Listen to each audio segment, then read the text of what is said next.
Hello and welcome to Pictorial Planet. My name's John Finch. The last few videos we've been looking at D76 and developers that are in the D76 family. We've looked at ADOC's MQ Borax. We've looked at Ilford's ID68. What we haven't looked at yet is what Geoffrey Crawley made. Now at one point Geoffrey Crawley believed that D76 couldn't be bettered for its grain size and film speed. And that was for a long time, until he eventually came out with a developer that he believed improved upon D76 with grain size, film speed and sharpness. You see, if you remember, Crawley believed that acuteness or sharpness of the developer should be part of the overall concept of why that developer was made. Today's developer is Crawley's answer to D76. And it's called FX18. Let's have a look at how he made that. So here's the formula for Crawley's FX18, and it's very similar to ID68 but with a couple of slight differences which we'll talk about now. If you want to see how to make this developer up, please review part 3 in this series where I made ID68, and you'll see it's almost exactly the same. And there's certainly the same technique to make up. Now, I talked about some differences. Let's just look at those now. Here we have the sulfite level, and in FX18 we have 100 grams per litre. Now, that's the same as D76. If you remember, ID68's sulfite level was 85 grams, and that's a level that sharpens the developer somewhat. It's used by Barry Thornton, for instance, in his 2-bath developer. But Crawley decided to keep it at 100 grams, and this is possibly because he wanted the finer grain that the sulfite could provide. Now, it's a PQ developer, so it's a phenidone and hydroquinone developer, just like ID68. It uses borax, and borax is the alkaline accelerator used in these D76 type developers. So that's pretty much the same too. But here's another difference. Crawley decided to add a little tiny amount, 0.35 grams of sodium metabisulfite. And why would he do that? Well, sodium metabisulfite is acidic. It's around 4.5, 4.6 on the pH scale. So what he's done here is he's tweaked that alkalinity provided by the borax. He's lowered the alkalinity very slightly, probably trying to perfect the alkalinity needed by this amount of phenidone and hydroquinone.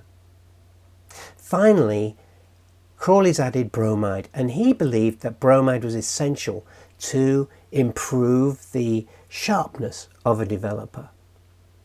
So there are the differences between these developers. Now let's have a look at a scan of the negatives after I develop them in this developer. So here are the negatives scanned into the computer. On the left hand side we have the D76, and on the right hand side we have the FX18. Both of these negatives are HP5 at ISO 400 and they're 35mm. Right off the bat I can see better shadow detail in the FX18, and that is showing me what Crawley told us would happen with FX18, and that is that you get an increase in film speed. And he said you would get around about 1/3 of a stop, which is really good. That means that I can uprate my HP5 by 1/3 of a stop and develop for a normal development time. Let's zoom in and have a look at these two photographs. Now, they're both good. The D76 on the left hand side is nice, it's sharp, it's detailed, and nice tones. On the right hand side I think you can see it's a brighter image. The whites are cleaner with the FX18. There's something about the look of the FX18 which makes it look more real to me. Those whites are super clean and yet beautifully detailed. And look at this down here. This is beautiful. and it's just showing me, I think, slightly improved whites. I wouldn't complain if I was using D76, mind. That is not bad at all. It's a lovely image. But the whites do look cleaner on the FX18. Sharpness-wise, they're about the same, which surprises me. I was expecting the FX18 to be a little sharper than the D76, but I don't think it really is. I think it's about the same. The difference then between those two developers for me is the whites and the nuances of detail in the FX18. So there is an advantage in this developer, slightly faster film speed and cleaner, more detailed whites. I'm just going to look up here at the sharpness of these leaves.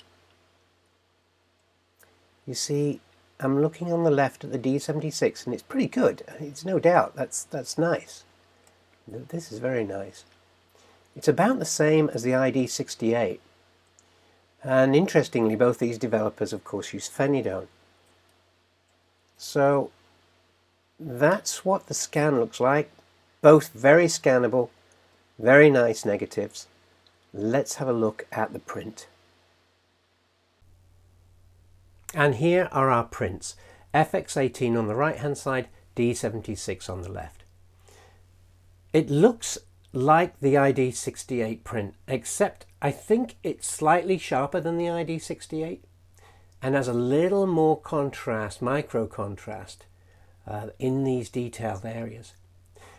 I also think it's got the same clean whites as the ID68, but a little more detail in them, a little more realism, which is very pleasant to look at. As far as grain size goes, it's equivalent to the D76.